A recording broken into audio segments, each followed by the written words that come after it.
తిరుమల లడ్డూ విషయంలో ముఖ్యమంత్రి చంద్రబాబు నాయుడు సాక్షాత్తు చంద్రబాబు నాయుడు తన నోటి నుంచే చెప్పారు. జంతువుల కొవ్వు కలిసింది అని చెప్పి తీవ్రమైనటువంటి వ్యాఖ్యలు చేసినటువంటి ఆయన తిరిగి ఇప్పుడు ఏం జరిగిందో తెలియదు కానీ అసెంబ్లీ సాక్షిగా ఈ విషయం చాలా సున్నితమైందంటూ వ్యాఖ్యానించినటువంటి పరిస్థితి. మరి దుష్ప్రచారం చేయడానికి సంకల్పించినప్పుడు ఆ వ్యాఖ్యలు చేసినప్పుడు అప్పుడు సున్నితమైంది అని చెప్పి ఆయనకి అనిపించలేదా అనే ఇప్పుడు కొత్త విమర్శ ఇప్పుడు బయటకు వస్తుంది. సో ఈ నేపథ్యంలో మనతో మాట్లాడేందుకు ప్రముఖ లాయర్ రజనీ గారు ఉన్నారు. మేడం నమస్తే, బాగున్నారా? సార్ నమస్తే సార్, చాలా బాగున్నాను సార్. ఏదేదో తెలుస్తున్నాయి మీకు, వార్నింగ్స్ వస్తున్నాయని అవన్నీ తర్వాత మాట్లాడదాం. ముందు చంద్రబాబు నాయుడు అసెంబ్లీలో చేసినటువంటి వ్యాఖ్యలు సున్నితమైన అంశం, దీన్ని ఫుల్ స్టాప్ పెట్టాలంటున్నారు. మరి మొన్నటి వరకు ఆయనకి సున్నితమైన అంశం అని తెలియలేదంటారా ఏంటి? సార్ అసలు ముఖ్యంగా రాజకీయ నాయకులకి ఒక మతం ఉండకూడదు, ఒక కులం ఉండకూడదు సార్, రాజ్యాంగబద్ధమైన పదవిలో ఉన్నప్పుడు. సో అటువంటి వ్యక్తులు హిందూ ధర్మ ప్రచారం లేకపోతే హిందూ ధర్మాన్ని కాపాడుతాను అని ఒక పదాన్ని చెప్తే క్రిస్టియానిటీ ఓటు, ముస్లిమ్స్ ఓటు కూడా కన్వర్ట్ అయిపోయే అవకాశం ఉంటుందండి. ఎందుకంటే ఆయన అందరూ కలిసి ఎంపిక చేసినాం కదా, ఆయన ఒక హిందూ ధర్మాన్ని కాపాడుతుంది ఏంటంటే, మరి మా బుద్ధ ధర్మం, మా జైన ధర్మం, మా క్రిస్టియానిటీ ధర్మం, మా ముస్లిం ధర్మాన్ని కాపాడా అనేటటువంటి అంటే అంటే ఆ విషయాలు ప్రజల్లో బాగా నోట్లో నానుతున్నటువంటి మాటలండి. అంటే ఒక రాజకీయ నాయకుడు ఒక ధర్మానికి లేకపోతే ఒక మతానికి ఒక కులానికి బెండ్ అయి ఉండకూడదు, ఆ పదాలు కూడా వాడకూడదు. అవి చాలా సెన్సిటివ్ మ్యాటర్స్ అన్నమాట. అక్కడ ఏదైతే ఇందిరాగాంధీ గారు సిక్కులకి జరిగినటువంటి అవమాన ఫలితం అంటే 1975 ఎమర్జెన్సీ, లేకపోతే అంతకు ముందున్న ఇష్యూస్ కానీ, ఏదైతే ఆపరేషన్ బ్లూ స్టార్ కానీ, ఆమెను చంపేసింది కూడా ఒక సింగే కదండి. అంత పెద్ద ప్రోటోకాల్ ప్రొడక్షన్ మధ్యలో కూడా అంటే గురుద్వారాలో బూట్లతో ప్రవేశించేశారు. సో అది మాకు చాలా పవిత్ర దేవాలయం. మేము చెప్పులు వాకిట్లో విడిచి మేము ఎక్కడికో లోపలికి వెళ్ళి ప్రార్థన చేసుకునే ప్రార్థనా మందిరాలు. మీరు మీ అంటే మీ రాజకీయం కోసం అట్లా చేస్తారా ఇట్లా చేస్తారా అంటూ కూడా కొంత వ్యతిరేకతలు వచ్చినాయి. ఆవిడ చావుకు కూడా కారణమైన వ్యక్తులు వాళ్లే. అవును. సో అది మతం ఎక్కడి దాకా వెళ్ళిపోతుందంటేనండి, మతం జిహాదీ అంటారు చూడండి ముస్లిమ్స్. అంటే మా మతం కోసం మేము ప్రాణాలైనా అర్పిస్తామంటూ ఒక సైనెట్ లాంటిది వాళ్ళ కాయిన్స్ లాంటిది చైన్ లో కట్టుకుని ఎవరైనా దొరికినప్పుడు అది మింగేస్తారు, కానీ ఎక్కడ ఇబ్బంది ఉండదు. వాళ్ళ వల్ల ఎంతో శత్రునాశనం ఇలా చాలా జరుగుతుంటాయి. సో అట్లాంటి పరిస్థితుల్లో చాలా సెన్సిటివ్ మ్యాటర్ అయిన ఒక హైందవ మతాన్ని, హిందూ ధర్మాన్ని ఒక రాజకీయ నాయకుడు, ఒక డిప్యూటీ సీఎం హోదాలో ఉన్న వ్యక్తి మాట్లాడకూడదేమో. ఎందుకంటే చాలా మంది కమ్యూనిస్టు సోదరులు ఉంటారు, సిపిఐ నారాయణ గారు లేకపోతే మా గఫూర్ గారు, వీళ్ళందరూ మాట్లాడుతుంటారు. అలా చెప్పకూడదయా, ఎవరయ్యా నీకు చెప్పింది, అలా మాట్లాడుతావు నువ్వు ధర్మం గురించి? ఒక హైందవ ధర్మాన్ని కాపాడుతానంటే మిగతా ధర్మాలు కాపాడవా నువ్వు? అదే ముస్లిమ్స్ అయితే ఇలా చేస్తే ఊరుకుంటారా? క్రిస్టియానిటీ ఇలా చేస్తే ఊరుకుంటారా? హిందువులు ఇలా చేస్తే ఎందుకు ఊరుకోవాలి? మీరు తిరగబడండి అంటూ ఇలాగా ప్రొవొకేషన్ అన్నమాట. రెండు ప్రయత్నం అని ఆ పదాల అర్థం అండి. ఆయన అలా రెచ్చగొడుతున్నారు, ఆయన ఉద్దేశం అని కాదు, కానీ ఆ పదాల అర్థాన్ని ఒక కార్యకర్తలు మాట్లాడొచ్చు, ఒక హైందవ ధర్మాన్ని కాపాడే సనాతనీయులు మాట్లాడొచ్చు. ఒక రాజకీయ నాయకుడు హోదాలో ఉండి ఆ పదాలు ప్రొవోక్ చేయకూడదేమో అని సిపిఐ నారాయణ గారు, కమ్యూనిస్ట్ వాదులు కొంతమంది వీళ్ళు కూడా మాట్లాడుతుంటారండి. సో ఎనీవే ఒక రాజకీయ నాయకుడు ఒక ప్రతిష్టాత్మకమైన ప్రపంచ సంపద గావించినటువంటి తిరుపతి దేవస్థాన లడ్డు ప్రసాదం గురించి మాట్లాడినటువంటి విషయాన్ని అసెంబ్లీ సాక్షిగా చాలా సెన్సిటివ్ మ్యాటర్ అని ఎందుకు మాట్లాడాల్సి వచ్చిందంటే, మనము ఆయనతో పోరాడి గెలవలేము, ఎందుకంటే వాళ్ళు కూటమి ముగ్గురు కలిసి ఉన్నారు కాబట్టి. కానీ భగవంతుడు పోరాడితే ఎలా ఉంటుంది అంటే, అదేంటో ఆయన వాడిన పదాలండి, అది మా హెరిటేజ్ అండి, అది మా లైవ్లీహుడ్, వారెవరు పాపం వాళ్ళ లైవ్లీహుడ్ అంటే వాళ్ళు బతుకు తెరికి, అంటే అది ఆదాయం వస్తేనే వాళ్ళు తింటారు, ఆదాయం వస్తేనే బతుకుతారు. లైవ్లీహుడ్ అనే పదం అక్కడే కదా సార్ వాడేది బాగా, అంతే కదా.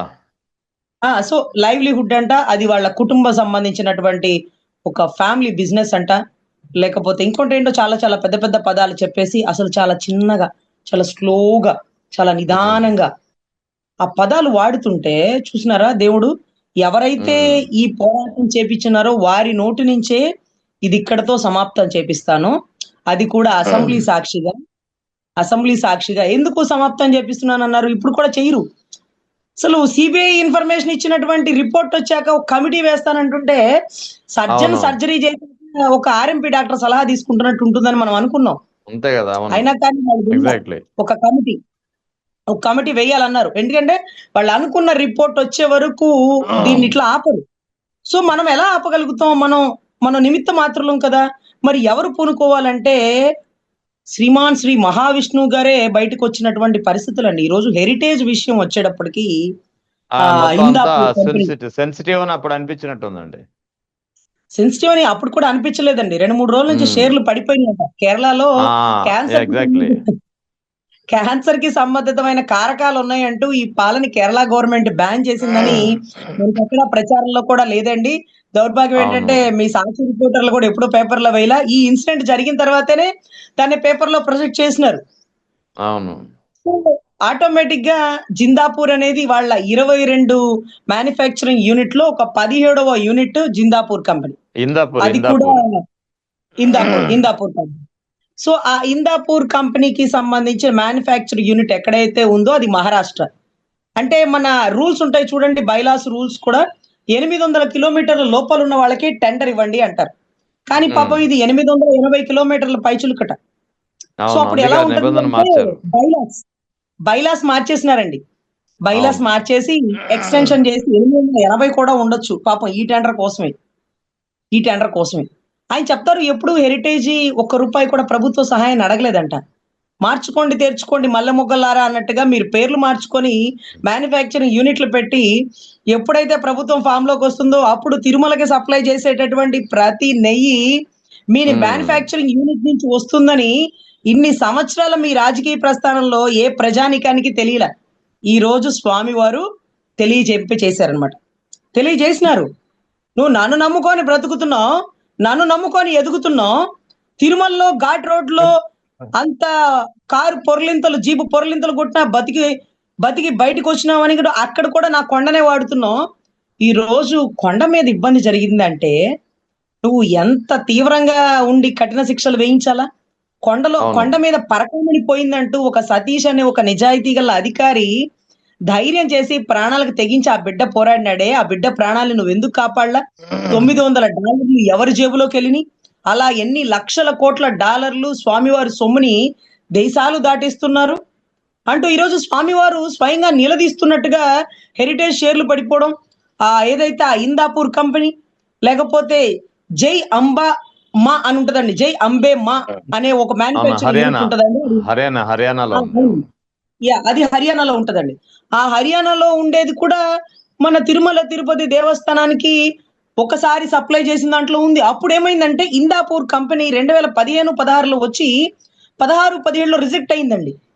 సరే రిజెక్ట్ అయింది కదా అంటే ఒకవేళ చంద్రబాబు గారికి సంబంధించిన ఆస్థాన మ్యానుఫ్యాక్చరింగ్ యూనిట్ నుంచి రాలేదనుకోవడానికి లేదు. మళ్ళీ మార్చుకోండి తెచ్చుకోండి మల్లె మొగ్గలారా అంటూ జే అంబే మా అంటూ ఆ హర్యానాకు సంబంధించిన మ్యానుఫ్యాక్చరింగ్ యూనిట్ నుంచి వచ్చింది. అదెవరిది? అది కూడా వారిదే, ఇది వారిదే. ఇక్కడైనా వారే ఉంటారు, అక్కడైనా వారే ఉంటారు, మళ్ళీ ఇప్పుడైనా వారే ఉంటారు. వారు ఎప్పుడెప్పుడు బయటకు వస్తుంటారు? ప్రభుత్వం ఫామ్ అవగానే బయటకు వస్తుంటారు. అంతే. సో ఈ విషయాన్ని ఇప్పుడు రాష్ట్ర ప్రజలందరికీ తెలియజెప్పజేసింది కేవలం ఒక్క స్వామివారేనండి. లేకపోతే మన వల్ల కాదు, మనకు అంత ఇన్ఫర్మేషన్ రాదు, అంత ఇన్ఫర్మేషన్ తెలుసుకోలేము, తెలియచేయలేము. ఈ రోజు మీ సాక్షి పేపర్ ద్వారా వచ్చినటువంటి రిపోర్టర్లు ఆయన చూసి నాకు బాధగా ఉంది అధ్యక్ష. అసలు వాళ్ళ లైవ్లీహుడ్ పాపం ఒక చిన్న తరహా కుటుంబ వ్యవస్థ అది అంటూ ఆయన మాట్లాడుతుంటే అసలు ₹1,00,000 పెనాల్టీ ఎందుకు కట్టారు? మీ నిజాయితీ నిరూపించుకోవచ్చు కదా. అవునండి. ఒకటి ఆ హెరిటేజ్ పెరుగులో 100% తక్కువ ఉంది. దీనివల్ల పోషక విలువలు తగ్గుతున్నాయి. లేకపోతే కేరళ వాడైతే క్యాన్సర్ కణాలు అన్నాడు. ఇక్కడ ఏదో జరుగుతుంది, ఇలా కల్తీ ఉంది అని అంటూ వాళ్ళు అడిగితే ఆ స్టాండర్డ్ కంపెనీ వాళ్ళకి డబ్బులు కట్టక్కర్లేదండి. వాళ్ళకి ఒక 15 రోజులు, 2 నెలలు, నెల ఇలా టైం ఇస్తారండి. ఈలో ప్రూవ్ చేసుకోవాలి. ఆ ప్రూవ్ చేసుకోవడానికి కూడా టైం అడగలే వాళ్ళు. సార్ అయింది ఏదో అయిపోయింది, సార్ అయింది ఏదో అయిపోయింది, ఈ ₹1,00,000 మేము కట్టేస్తాం, ఒక్క నిమిషం సార్ దీని ఇంత వదిలేండి, ₹1,00,000 మేము కట్టేస్తాం అని అన్నారంటే కల్తీ ఉందని వాళ్ళ పాలల్లో వాళ్ళ పెరుగుల్లో వాళ్ళకి తెలుసు. మరి మీ పాలల్లో మీ పెరుగుల్లో కల్తీ పెట్టుకుని స్వామివారి లడ్డూలో కల్తీ ఉంది అంటూ ఈ రోజు అధికార ప్రతినిధులు కొంతమంది చెప్తున్నారు. స్వామివారి ప్రసాదం అంట చేతిలో వేసుకున్నాక జగన్ గారట తినకుండా పక్కన పడేస్తారట. అంటే దీంట్లో కల్తీ ఉందని ఆయనకి తెలుసట. కానీ మనకు తెలియదు కదా. మనం అవును. కళ్ళకు అద్దుకొని తినేస్తున్నాం కదా. కాళ్ళకి చెప్పులు కూడా తీసేసి ఇంటికి అవును. తీసుకొచ్చేసి పొంగళ్ళు పెట్టుకొని లడ్డు ప్రసాదాన్ని చుట్టుపక్కల వాళ్ళందరికీ పంజారం చేస్తుంది మనమే కదా. ఆయనకంటే ఏమీ కాలేదు. ఎందుకంటే ఆయన తినలేదు కాబట్టి. కానీ తిన్నా కూడా హార్పిక్, కెమికల్స్ లాంటివి కలిసినాయి అని మీరు చెప్పాక, అవి తిన్నాక కూడా మాకేమీ కాలేదంటే, మా స్వామివారు కృపా కటాక్షాలు మా భక్తుల మీద ఎంత ఉన్నాయి చెప్పండి. అసలకి అయోధ్యకు పంపించిన లడ్డూలో అదే ఉందంటారు. అర్రె! ఆ లడ్డూలో వాడిన నెయ్యి వాళ్ళు తయారు చేసుకొని తెచ్చుకున్న నెయ్యట. అయోధ్యకు పంపించిన లడ్డూలో నెయ్యి అసలు ఈ నెయ్యి వాడనే లేదట. సరే అవును. పోయిందే పోయింది. రూ. 658 దాని ఒరిజినల్ రేటు టెండర్ వేసినారంటే, ఈ మిగతా టెండర్ వాళ్ళెవరు రాలేదా అండి? వాళ్ళెవరిని రానివ్వలేదా? అంతా మీరేనా టెండర్‌లు? అంటే గుప్తాధిపత్యమా? మోనోపలీనా? లేకపోతే క్విడ్ ప్రోకోనా? ఏం జరుగుతుంది? సో, ఎనీవే ఈ గుట్టంతా బయటకు పెట్టింది సాక్షాత్తు స్వామివారే కానీ, సాక్షి పేపర్‌లు, సాక్షి రిపోర్టర్ల వల్ల కాదండి. ఆయన రైట్. తలుచుకుంటేనే ఇవన్నీ మనం చేయగలుగుతాము. ఇవన్నీ ఎగ్జాక్ట్‌లీ. మనం ప్రజలకి తెలియజెప్పజేసి, ఒరిజినల్ రంగుల్ని బయటకు చూపించినామంటే, ఇదంతా స్వామివారి దయ అని మనం భావించాలి కానీ, మనం నిమిత్త మాత్రులం సార్. రైట్. మేడం ఇప్పుడు తాజాగా ఈ విషయం మీద మీరు ముఖ్యంగా అంబటి రాంబాబు ఇష్యూ అయినప్పటి నుంచి మీరు ఎప్పటి నుంచి అయితే బయటకొచ్చి మీరు ఆ పార్టీ నుంచి బయటకొచ్చి మరి ఉన్నది ఉన్నట్టు మీరు మాట్లాడుతున్నారో అప్పటి నుంచి అటు ప్రొఫెసర్ నాగేశ్వరరావు గారికి కూడా చాలా వార్నింగ్స్ వచ్చినాయని చెప్పి స్వయంగా ఆయనే చెప్పుకున్నారు గతంలో ఒక వీడియోలో. ఇప్పుడు తాజాగా మీకు కూడా వార్నింగ్స్ వస్తున్నాయని చెప్పి తెలిసింది. ఏంటి విషయం? ఎవరు బెదిరిస్తున్నారు ఏంటి చెప్పగలరా? సార్. ఢిల్లీ నుంచి ఇద్దరు ముగ్గురు పెద్ద పెద్ద ప్రముఖులే సార్. వాళ్ళు కాల్ చేసి హెరిటేజ్ టాపిక్ వదిలేయండి. దీని గురించి మాట్లాడకండి అంటూ కూడా చెప్పారండి. వాళ్ళకి షేర్‌లో లాస్ వస్తుందంట. లేకపోతే ఇంకోట అంట. అంటే నేనన్నాను వాళ్ళ కంపెనీ డ్యామేజ్ అయిపోతుందని వాళ్ళు భావించినప్పుడు మరి స్వామివారికి సంబంధించిన రెప్యుటేషను, గుడ్ విల్, ఆ ఉమ్, ప్రసాదానికి ఉన్నటువంటి ఏదైతే విలువలు ఇవన్నీ దిగజార్చడానికి మరి వాళ్ళెందుకు ప్రయత్నించినారు సార్? అది తప్పు కదా! మేము వాళ్ళ ఉమ్, గురించి మాట్లాడి వాళ్ళ ఆర్థిక మూలాల్ని దెబ్బ కొట్టడం మా మా అభిమతం కాదు. కానీ స్వామివారి లడ్డు గురించి మాట్లాడకండి. స్వామివారి లడ్డు గురించి మాట్లాడితే మా మనోభావాలు దెబ్బతింటున్నాయి. మేము మానసికంగా కుంగిపోతున్నాం. ఉండవల్లి అరుణ్ కుమార్ గారు లాంటి వాళ్ళు కడుపులో తిప్పి తెమిలి వాంతొస్తుంది. ఆ పంది కొవ్వు, చేప నూనె అనే పదాలు వాడుతుంటే ఎంతో మంది కనీసం మడి కట్టుకుందే భోజనం చెయ్యరు, కనీసం పూజ చెయ్యరు. లేకపోతే ఆ గదిలో కూడా రానిటువంటి నిష్ఠాగరిష్ఠులైనటువంటి బ్రాహ్మణులు ఈ పదాన్ని విన్నాక కన్నీటి పర్యంతం అయిపోయిన పరిస్థితులున్నాయి సార్. ప్రాణాలు కూడా ఓకే. పోతాయి సార్. దేవుడి మీద అంత అభిమానం, అంత స్వామి భక్తి ఉన్నవాళ్ళు ఏదైనా చేసేసుకుంటారు. తప్పు సార్. ఇవి చాలా సెన్సిటివ్ మ్యాటర్స్ అని మేము ఆ రోజే చెప్పినాం. మీరు ఫ్లెక్సీలు కట్టినారు. ఆ రోజు మీరు ఆగల. ఆ రోజు మీరు ఆగల. పవన్ కళ్యాణ్ గారితో కాషాయం వేయించి, మెట్లు కడిగించి, తిరుపతి సాక్షిగా సనాతని అంటూ ఒక మీటింగ్ పెట్టించారు. ఎవరికి సందేశం ఇస్తున్నారు మీరు? హిందువులే హిందువుల ధర్మాన్ని దిగజార్చుకుంటున్నారు. హిందువులే పంది కొవ్వు కలిపేసి స్వామివారి ప్రతిష్టని దిగజారుస్తున్నారు అంటూ అన్య మతస్థులు మనల్ని చూసుకొని నవ్వుకోవాలా? వాళ్ళ ముందు మన విలువల్ని దిగజార్చుకోవాలా? మన ఇంటి గుట్టులో తప్పుంటే రెక్టిఫై చేసుకొని ఆ తప్పు కారణమైన వాళ్ళని శిక్ష వేయించుకోవాలి కానీ నడి రోడ్డు మీదకి లాగేసి స్వామివారి గుడ్ విల్ చెడగొట్టింది మీరు కదా అంటూ నేను అవును. నిలదీసినాను సార్. ఎనీవే నేను ఆ బెదిరింపులకి ఏమీ భయపడను సార్. వాళ్ళ నెంబర్లు అవి ఇచ్చే కంప్లైంట్లు కూడా ఇవ్వను. నేను ఒక్కదాన్ని ఎంత దూరమైనా పోతాను సార్. నాకు దైవ బలం ఉందని మనస్ఫూర్తిగా నమ్మేదాన్ని కాబట్టి మీరు నమ్మండి. నిన్నటి రోజు శివరాత్రి కోటప్పకొండ కుప్పలు తెప్పలుగా కదిలొచ్చే జనం ఎప్పుడు ఒకేలాగా ఉంటది రష్ ఆ రోజు రాత్రి. ఆ రోజు రాత్రి అంటే నిన్నటి రోజు రాత్రి సార్ సాయంత్రం అంటే రాత్రి 7, 8కి నేను గుంటూరు నుంచి బయలుదేరి ఒక్కదాన్నే ఆర్టీసీ బస్సులో నరసరావుపేటకెళ్ళి అక్కడి నుంచి దేవుడికి సంబంధించిన బస్సు 3 కిలోమీటర్ల దూరం నడిచేది అనారోగ్యస్తురాల్ని. 3 కిలోమీటర్ల పైన నడిచి అక్కడి నుంచి దేవుడి బస్సుతో పైకెక్కి ఆ పైన 11:45 కల్లా స్వామివారి గర్భగుడి ముందు నుంచున్నానండి. అయితే లోపలికి వెళ్ళడానికి మేము రాజకీయ నాయకులము కాదు, రాజకీయ పార్టీలోనూ లేము. మేమేమి పొలిటీషియన్స్ లో ఒక గవర్నమెంట్ ఎంప్లాయీలము కాదు కాబట్టి నేను ఒక్కదాన్నే కదా లోపలికి పోనివ్వలేదండి. అప్పుడు ఆ కాన్స్టిట్యున్సీ ఎమ్మెల్యే అరవింద్ బాబు గారు వచ్చారు. ఆయన నన్ను చూసినారు. అప్పటికి నేను మాస్క్ పెట్టుకొని వెళ్ళానండి. మీకు ఆ ఫొటోస్ కూడా డిస్ప్లే చేస్తాను, మీరు ప్రొజెక్ట్ చేయండి. అయితే ఓకే. అరవింద్ బాబు గారు నన్ను చూసి, ఏంటమ్మాయి ఆర్డర్ల మీద ఆర్డర్లు వేసేస్తున్నావు అంటే, సార్ అది నా ధర్మం కదా సార్, నా వృత్తి కదా సార్ అంటూ నేను నమస్కారం పెట్టానండి. అయితే ఆయనకి కూడా పర్మిషన్ పెద్దగా లేదండి. ఆయన ఒక 20 మందిని తెచ్చుకున్నారు భక్తుల్ని ఆయనతో పాటు. కానీ 5 పర్మిషన్ ఇచ్చి లోపలికి పంపి ఆయన, అమ్మా ఏమనుకోకమ్మా లాయర్ గారు, మిమ్మల్ని తీసుకెళ్ళలేకపోతున్నానంటే, పర్లేదు సార్ పర్లేదు, భలే వాళ్ళు అంత మాట అన్నారు, చాలు మీరు వెళ్ళరండి, స్వామివారి నుంచి పిలుపు వస్తే నేను లోపలికి వెళ్తా, అప్పటి వరకు గేట్ దగ్గర నుంచుంటాను సార్ అన్నాను సార్. తర్వాత గంట తర్వాత ఆ గుడికి సంబంధించిన ఒక టెంపుల్ వ్యక్తి, ఈ అంటే కోటేశ్వరరావు అని, ఆయన బయటకు వచ్చి, అమ్మ మీరేంటి ఇక్కడ నుంచి ఉన్నారు, స్వామివారి దర్శనం చేసుకొని వెళ్ళిపోతున్నారు కానీ, రండి రండి అంటూ నన్ను స్వామివారి గర్భగుడిలోకి తీసుకొని వెళ్ళి, అదే ఎమ్మెల్యే గారు చక్కగా కూర్చుని ఉన్నారండి. ఆయన ముందుకు వెళ్ళి స్వామివారిని దర్శనం చేసుకొని నేను అలాగే నందివారిని తాకి బయటకు వచ్చినానండి.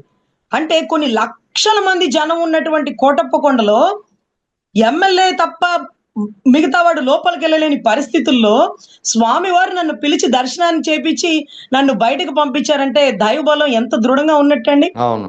ఒక్క అయితే బిడ్డనే ఇప్పుడు ఈ ఒంటరిగా ఇష్యూలో ఇంత ఒకటి మేడం, Yes. ఇంతకీ వార్నింగ్ ఎవరు ఇచ్చి ఉంటారని మీరు భావిస్తున్నారు? ఎవరి నుంచి వచ్చి ఉంటాయి ఆ ఫోన్ నంబర్స్ గానీ, అవి ఆ బెదిరింపు కాల్స్ ఎవరి గానీ? నుంచి ఇచ్చారు సార్, ఎవరి నుంచి ఇచ్చారు అనే దానికంటే ఎవరి షేర్లు లాస్ అయినాయో వాళ్ళ నుంచే వచ్చి ఉంటది. వాళ్ళకి సంబంధిత వాదులు ఉంటారు. సో ఎనీవే షేర్ లాస్ అవ్వకుండా మీరు చేసిన తప్పుకి మాకు చెప్పకపోయినా స్వామి వారికి క్షమాపణ చెప్పుకోండి. ఆయన దృష్టిలో మీరైనా నేనైనా సాధారణ భక్తులైనా ఒకటేనని భావించండి. దైవ బలాన్ని దృఢంగా నింపుకోవాలి, కానీ రాజకీయ బలం, ఈ అంగ బలం, అర్ధ బలం ఇవి కాదని నేను మనస్ఫూర్తిగా రాజకీయ నాయకులకు కూడా చెప్తున్నానండి. నిన్నటి రోజు Right. మంచి దర్శనం అయింది స్వామివారి పుణ్యం అంటూ. మనమందరం Right. బాగుండాలి, అందరిలో మనం ఉండాలి సార్.